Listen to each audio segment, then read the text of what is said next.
Bonjour à tous et bienvenue à cette autre édition de la revue de la presse camerounaise. Commençons notre périple ce matin avec le quotidien national bilingue Cameroun Tribune qui nous amène au Parlement camerounais et nous présente les dossiers de la session de ce mois de juin. Députés et sénateurs reprennent le chemin des hémicycles ce jour à l'occasion de l'ouverture de la deuxième session ordinaire de l'année législative 2022. En attendant les détails sur l'agenda, l'on sait déjà qu'au rang de leur priorité va figurer l'examen de l'ordonnance présidentielle du 2 juin dernier portant modification de la loi des finances de l'exercice en cours. L'information ce matin, vous l'aurez des pages 6 à 7.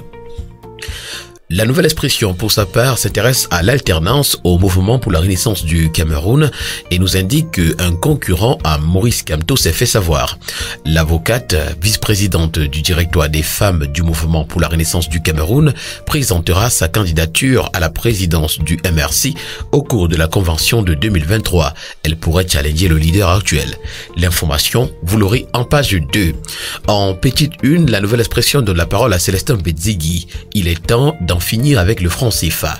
Riziculture, il était une fois l'assaut des rimes. Autant en Russie, le fiasco de la guerre économique est à retrouver, puis Farine, l'espoir d'une autonomie nationale renaît. Toutes ces informations sont à retrouver ce matin dans les colonnes de la Nouvelle Expression. Le quotidien Mutation, quant à lui, parle de gaz domestique et titre « La bouteille à la mer ». La pénurie observée depuis quelques jours prend de l'ampleur à Yaoundé et à Douala, nous renseigne donc ce matin le quotidien en page 7. En page 8, on parle du Sénami. Saliou Sadou est le nouveau directeur général. Et puis, au sujet de l'économie numérique, retrouvons l'accompagnement du gouvernement en page 12. Le quotidien L'Info à chaud pour sa part ce matin parle de gantérisme à Yaoundé et nous renseigne qu'un poste de police a été attaqué. L'information, vous l'aurez en page 3. En pied de une, on parle de croisade du maire de la ville de Yaoundé. 300 malades mentaux ont été retirés des rues de la capitale. En haut de une plutôt, c'est le concours d'entrée en 6e à Bafia qui intéresse des élèves admis avec 3 de moyenne. À la grande une du quotidien Vers Émergence ce matin, hausse mondiale des prix du pétrole, les nouvelles sont mauvaises pour le Cameroun. L'information, vous l'aurez en page 3.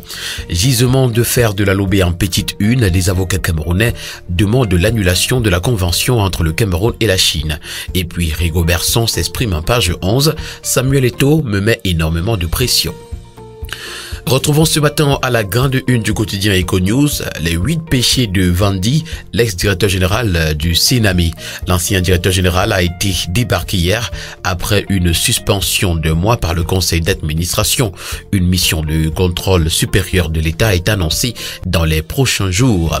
Le quotidien de la santé qui en parle également ce matin nous présente le docteur Saliou Sadou, le nouveau directeur général de la Sénami. Précédemment, directeur de la pharmacie, du médicament et des laboratoires au ministère de la Santé publique, il a été porté à la tête de la Centrale nationale d'approvisionnement en médicaments et consommables médicaux essentiels par décret présidentiel signé le 6 juin 2022. Sécurité alimentaire et nutritionnelle, 12,8% des Camerounais ont faim. Et puis whisky en sachet, la difficile équation d'éradication est à retrouver dans les colonnes du quotidien Éco-Santé.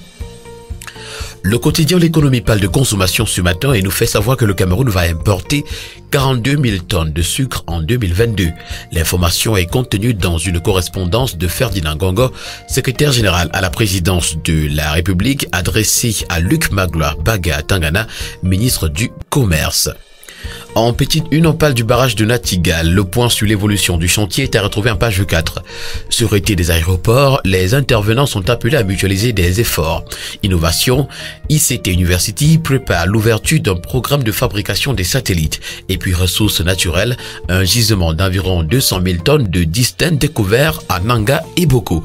Toutes ces informations ainsi que bien d'autres sont à retrouver ce matin dans les colonnes du quotidien L'économie. Camer Presse, pour sa part, parle de développement local ce matin et nous fait savoir que les mairies sont sur une mine explosive. Tension de trésorerie, transfert incertain des ressources et compétences du pouvoir central. Beaucoup de communes tirent encore le diable par la queue, faute d'imagination pour transformer la pierre en or. Un salon international des élus locaux et autres partenaires au développement à eux dédié à Yaoundé le mois prochain par le CIELOC servira de vitrine d'opportunités, mais aussi de maîtrise de la gestion des biens des collectivités territoriales décentralisées. À la une du journal Telegram News ce matin, persécuté par la mafia sicilienne, Sirius Ngor obtient le soutien des députés. Des parlementaires joignent leur voix à celle des transports pour dénoncer la cabale orchestrée par des revanchards contre le directeur général du port autonome de Douala. Un mémorandum dans ce sens est en gestation. La Voix du Centre parle également ce matin de l'affaire port autonome de Douala-Kanaboua et nous présente le visage hideux de la justice camerounaise. La justice camerounaise, d'après le journal, est prise en otage par certains bourreaux qui la tuent, préférant se mettre au service de ceux qui luttent pour le pouvoir plutôt que de dire le droit. Ces derniers ont donc décidé de mettre leur grappin sur le directeur du port autonome de Douala dans l'optique d'aider leur chef pour des raisons que lui seul sait et qui ont quelque chose à voir avec les luttes fratricides au sommet de l'État. Parlant de ces luttes au sommet de l'État ce matin, le journal de Nyem Popoli, Le Popoli, nous présente la guerre de succession qui dégénère. Règlement de compte à Kao Serail, titre ce matin à sa grande une. Le journal à caractère satirique qui parle également de Ndoki contre Kamto. L'upécisation du MRC s'interroge donc le journal ce matin.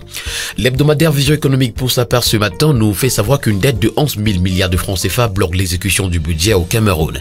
Rendu au 6e mois de l'année, le budget de l'État du Cameroun tarde à être exécuté.